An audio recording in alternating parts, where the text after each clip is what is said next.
2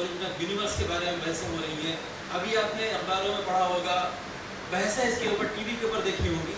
وہ God particle کی تلاش کر رہے ہیں کہ وہ کون سا ایسا پارٹیکل ہے جو خدا کا بدل بن جائے, جو خدا کی کو سبسٹیٹیوٹ کر دے. کچھ لوگ شاید یہ کنفیوز ہو کہ سمجھ رہے ہو کہ اس پارٹیکل کے ذریعے خدا کو تلاش کر رہے ہیں. ایسا نہیں ہے, بلکہ اس پارٹیکل کے ذریعے خدا کی نفی کرنے کا ذریعہ ڈھونڈا جا رہا ہے. بہرحال وہ چاہے جتنا زمین کی تہوں میں جائیں وہ اپنے مقصد میں کبھی کامیاب نہیں ہو سکتے, کیونکہ ایک حقیقت کو وہ ایکسپیریمنٹ کر کے لیبوریٹری میں کبھی اس کا انکار نہیں کیا جا سکتا.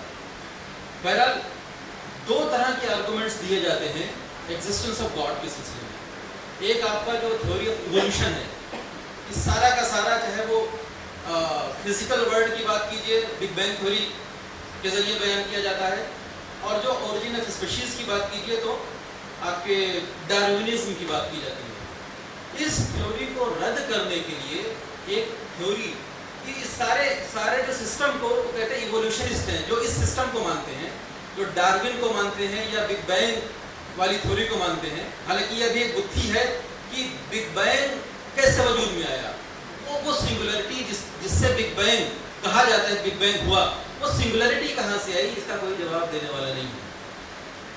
تو اس کی رد کرنے کے لیے ابھی نئی تھیوری جلد ہی ایجاد ہوئی ہے. ایجاد کیا ہوئی ہے, موجود تو تھی, کیونکہ موجود نہ ہوتی تو قرآن میں اس کا تذکرہ نہ ہوتا. اور اس قرآنی جو سسٹم ہے جس کو وجود خداوندی کے لیے جس چیز کو دلیل کے طور پہ پیش کیا گیا, اس کو برہان نظام کہتے ہیں, کہ اس کائنات میں اگر نظام ہے تو خدا ہے. یہ ایک لائن آف آرگومنٹ ہے. اس کو کہتے ہیں انٹیلیجنٹ ڈیزائن تھیوری. اور دوسرا جو اللہ کے انکار کے لیے جس آرگومنٹ کا استعمال کیا جاتا ہے وہ قضاء و قدر کا ہے مسئلہ, کہ دنیا میں اگر اللہ رحیم و کریم ہے, اللہ اتنا بڑا رحیم ہے, تو دنیا میں ابتلا اور آزمائش, یہ پریشانیاں, یہ زلزلے, یہ سیلاب, یہ وبائیں, یہ کیوں آتی ہیں؟ اس آرگومنٹ کے ذریعے اللہ کے وجود کا انکار کیا جاتا ہے. جب آپ مفصل کو جو ڈکٹیشن دیا ہے پورا, اس کا نام توحید مفصل کے نام سے کتاب پبلش ہوئی ہے, آج بھی اویلیبل ہے, اور میں یہ آپ کو دعوت دیتا ہوں کہ وہ کتاب آپ ضرور پڑھیے. اس میں تمام طرح کے حقائق بیان کیے گئے ہیں. اس میں انٹیلیجنٹ ڈیزائن تھیوری کا پورا خاکہ ہے, اور ایک نشست میں یہ جو قضاء و قدر کے سلسلے میں اللہ کے انکار والا آرگومنٹ دیا جاتا ہے, اس کا پورا مدلل جواب ہے. بہرحال یہ چھوٹے موٹے سیمینار کا موضوع نہیں ہے, بہت تفصیل طلب مسئلہ ہے, لیکن میں اس سیمینار کے ذریعے سے کم دو چیزوں کی دعوت دینا چاہتا ہوں. کہ اگر امام جعفر صادق علیہ السلام کی شخصیت کے بارے میں, ان کے کارناموں کے بارے میں اگر کچھ جاننا ہو تو دو کتابیں آسانی سے اویلیبل ہیں. ایک کتاب ہے وہ اسٹراسبرگ اسلامک اسٹڈیز سینٹرز کی طرف سے پبلش ہوئی ہے, اور وہ دنیا کے 25 غیر مسلم مفکرین کے شارٹ تھیسس ہے, ایسیز ہیں. وہ فارسی میں پبلش ہوئی. اس کا نام ہے آپ کے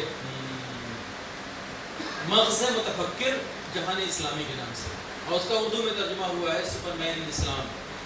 اس کو آپ ضرور اس کا مطالعہ کیجیے. اور دوسری کتاب جو ہے توحید مفصل ہے, اس کا بھی آپ مطالعہ کیجیے گا, تب آپ کو پتہ چلے گا کہ کس پائے کا علم تھا اور کیا انہوں نے ہم کو دیا ہے. آخر میں بات اپنی سمیٹتے ہوئے ایک چیز میں کہنا چاہتا ہوں کہ چونکہ ایک مدرس کی حیثیت سے ان کو انٹروڈیوس کرایا جا رہا ہے, اسی لیے ٹیچرز ڈے کے موقع پر ان کو یاد کیا جا رہا ہے.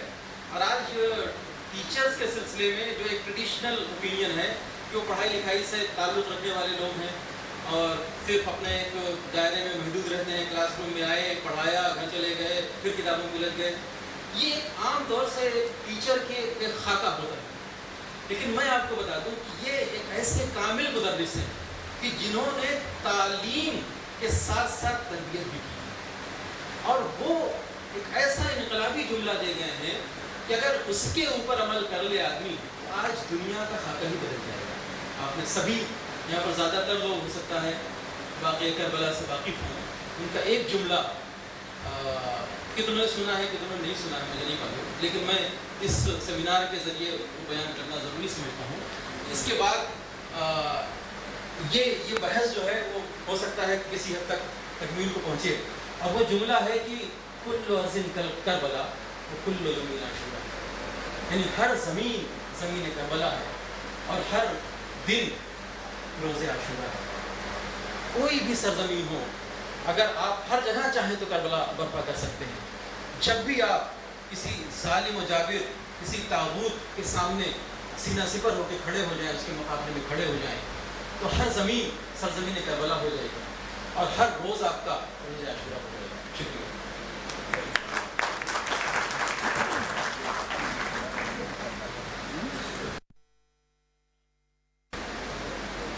عظیم شخصیت کو سمجھنے کے لیے بڑا دماغ ہونا چاہیے، بہت صاحب علم ہونا چاہیے، بہت باریک نگاہ ہونی چاہیے، مستقبل کو سمجھنے والا شعور ہونا چاہیے. ابھی جناب شاہد منظر عباس رضوی جو گفتگو کر رہے تھے وہ فزکس اور میٹا فزکس کے ایک حسین امتزاج کی گفتگو تھی. اس سے پہلے ڈاکٹر اقتدار حسین صاحب نے ہمیں تحقیق اور ریسرچ کی طرف مدعو کیا تھا کہ جب تک ذہن تحقیقی نہیں ہوگا تب تک ہم سچائی کو پا نہیں سکتے. اور ابھی روحانیت اور مادیت کے حسین امتزاج کی گفتگو اور حضرت امام جعفر صادق کی عظیم شخصیت پر جس طرح سے جس بلیغ علمی انداز میں شاہد منظر صاحب نے گفتگو کی، ہمیں فخر ہو رہا ہے کہ ہماری قوم، ہماری ملت میں ایسے صاحب علم لوگ ہیں. اللہ انہیں صحت دے، ان کے دماغ کو روشن کرے تاکہ ان کی گفتگو سے ہم لوگ بھی اپنے دل و دماغ کو روشن کر سکیں. مجھے خوشی ہے کہ وہ میرے پڑوسی ہیں اور ان سے ملاقات کرتا رہوں گا اور بہت کچھ ان کی گفتگو سے ملتا رہے گا. دوستو، کچھ لوگ گفتار کے غازی ہوتے ہیں، کچھ لوگ کردار کے غازی ہوا کرتے ہیں. علم کی، تعلیم کی گفتگو بہت لوگ کرتے ہیں، لیکن اپنے علاقے میں جو گاؤں کا علاقہ ہے وہاں پر علم اور تعلیم کے بڑے بڑے ادارے کھول کر لوگوں کو تعلیم دینا یہ معمولی کارنامہ نہیں ہے. محترم سراج مہدی صاحب کی شخصیت جو ہے وہ گفتار کے غازی نہیں بلکہ کردار کے غازی ہیں. ان کی شخصیت میں اتنے عملی پہلو ہیں، دوسروں کی مدد کرنے کے اتنے پہلو ہیں کہ جس پر بہت دیر تک میں خود ذاتی گفتگو کر سکتا ہوں. میں احسان فراموش نہیں ہوں. ایک واقعہ 1 منٹ کا میں بتا دینا چاہتا ہوں کہ میرا ایک بھتیجا یہاں بیمار تھا میڈیکل کالج میں، اور محترم قلب صادق صاحب کا مولانا کا جو کالج ہے اسے خون کی ضرورت تھی. میں سفر میں تھا، بمبئی سے کہیں سے لوٹ رہا تھا. مجھے ٹیلی فون کیا میرے گھر کے لوگوں نے جو آئے تھے کہ خون کی ضرورت ہے اور یہاں ہمارا کوئی جاننے پہچاننے والا نہیں ہے اور بغیر خون کے اس کا آپریشن نہیں ہو سکتا. میں بہت پریشان ہوا کہ میں کس سے یہ بات کہوں. لکھنؤ میں ابھی تک تو میں بھی اجنبی ہوں اور وہ جو میرے گھر سے بھتیجا آیا ہے وہ تو اور بھی بڑا اجنبی ہے. خدا جانے اللہ نے میرے دماغ میں سراج بھائی کا نام دے دیا، رکھ دیا. میں نے فون کیا ٹرین پر سے سراج بھائی کو کہ میں اس مصیبت میں ہوں، آپ کوئی مدد اس میں کر سکتے ہوں تو مدد کر دیجیے، میں بہت شکر گزار ہوں گا. سراج بھائی نے کہا کہ کیا نام ہے اس کا، کس وارڈ میں ہے، کس اسپتال میں ہے. میں نے بتایا یہ سب. انہوں نے کہا کہ جائیے 1.5 گھنٹے کے اندر یہ کام ہو جائے گا. اور 1.5 گھنٹے کے بعد میری ٹرین مشکل سے 60 کلومیٹر آگے بڑھی ہوگی کہ میرے بھتیجے کا فون گیا کہ بھائی 2 لوگ آئے تھے، پتہ نہیں کون لوگ تھے، اور انہوں نے مجھ سے کہا کہ آپ کو خون چاہیے تو چلیے میرا پھول لے لیجیے. یہ ہیں سراج بھائی جن کے ایسے واقعات ایک دو نہیں خدا جانے کتنے ہیں, کم سے کم 1 درجن واقعات تو میں خود سنا سکتا ہوں. ایسی شخصیتوں کو اللہ سلامت رکھے. میں ان سے گزارش کر رہا ہوں کہ وہ تشریف لائیں اور اپنے کلمات سے ہمیں نہ کو السلام علیکم. ہمارے بیچ میں دیش پر مولانا خیمری صاحب, شاہد منظر صاحب اور مولانا فیروز رضا صاحب مرحوم کے صاحبزادے مولانا فیروز رضا صاحب, آفتاب صاحب ایڈوکیٹ اور ہمارے بہت سی روح رواں ہم لوگ کے راستہ دکھانے والے. لیکن امام جعفر صادق علیہ السلام کی چونکہ ٹاپک ہے ان کی ایجوکیشن اور ان کے زمانے کے حالات پہ, تو بہت دیر سے آپ لوگ تمام علماء اور تمام دانشوروں کی بات سن رہے ہیں. اور شاہد منظر صاحب نے تو بہت سی ڈیٹیل میں, مجھے یقین نہیں تھا کہ وہ اتنے ڈیٹیل میں ان کو نالج ہوگی, جانکاری ہوگی, لیکن انہوں نے بتا دیا کہ نہیں, جہاں کو رہنے والے ہیں وہاں پورا ایجوکیشن اور پوری شکشا دی جاتی ہے. انہوں نے بڑے ہی ڈیٹیل سے آپ کو بتایا ہے. میں تو صرف وقار رضوی صاحب کو مبارکباد دینے کے لیے یہاں آیا ہوں کیونکہ ہم لوگ بہت بزی, ہمارے ادھیش بدل گئے ہیں, نرمل کھتری صاحب ہو گئے ہیں, آفتاب صاحب کے ضلع کے ہیں, وقار صاحب کے ضلع کے ہیں. ہم لوگ کی میٹنگ چل رہی تھی, ان کی تیاری کی, ابھی فون پہنچا تو میں بھاگ کر کے آیا کہ وقار صاحب کی سوچ عجیب ہے. ایک سے ایک پروگرام وہ شہر میں کر رہے ہیں. اس سے پہلے بھی تمام اخبار یہاں نکلے, بڑے بڑے اخبار نکلے اور لوگ آئے, لیکن جب سے عوض نامہ انہوں نے نکالا, کوئی نہ کوئی روز پروگرام, چاہے مولا علی کی شان میں ہو, چاہے امام جعفر صادق علیہ السلام کی شان میں ہو, وہ کہیں نہ کہیں کر کے اور لوگوں کو بتانے کی کوشش کرتے ہیں کہ نہیں, ہم جس راستے پر چلے ہیں.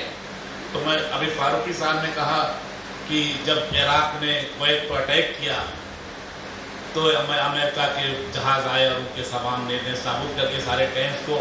میں فاروقی صاحب سے کہنا چاہتا ہوں کہ صدام کی نیت نہیں صحیح تھی.